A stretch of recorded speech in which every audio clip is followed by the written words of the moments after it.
Kita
sudah kurang lebih 2 bulan kita terapkan di awal 2022 tentang penertiban anak sekolah yang berkeliaran di jam kerja, jam sekolah. Iya.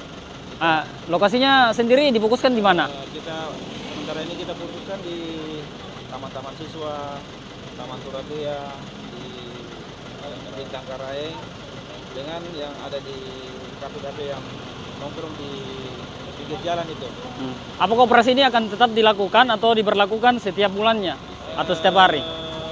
Kita upayakan setiap minggu. Setiap minggu. Setiap minggu, bahkan apalagi sekarang banyak kita dengar informasi dari warga atau dari pihak pemerintah bahwa adanya tawuran. Tapi dia lokasinya di sekitar Mondo-Mondro. Nah, ini kan sudah puluhan yang terjaring ya Pak. Apa sanksi yang akan diberikan kepada siswa yang terjaring? Kita lakukan pembinaan, bawa ke kantor kita lakukan pembinaan. Untuk sementara kita panggil orang tua atau dari pihak sekolah. Operasi sendiri apakah akan difokuskan di daerah perkotaan saja atau setiap wilayah kecamatan? Untuk sementara di Binamo dulu. Di Binamo dulu. Karena di sini kan banyak taman-taman, ada banyak tempat nongkrong yang tak sepatutnya anak sekolah berjalan di waktu jam-jam sekolah. Sejak kapan aturan ini diberlakukan Pak? Sejak di tahun 2021 kayaknya kan. 2020 sudah ada aturannya tentang penertiban peserta anak didik. Sejauh ini sudah berapa jumlah siswa yang terjaring? Sudah banyak. Sudah banyak. Sudah tidak bisa dihitung. Jadi sudah ratusan ya? Iya. Iya sudah ratusan kalau dihitung. Terkait dengan apalagi terjaringnya siswa, ini kan tidak ada yang didapati 1, 2, 3 kali pelanggaran. Pernah di tahun lalu.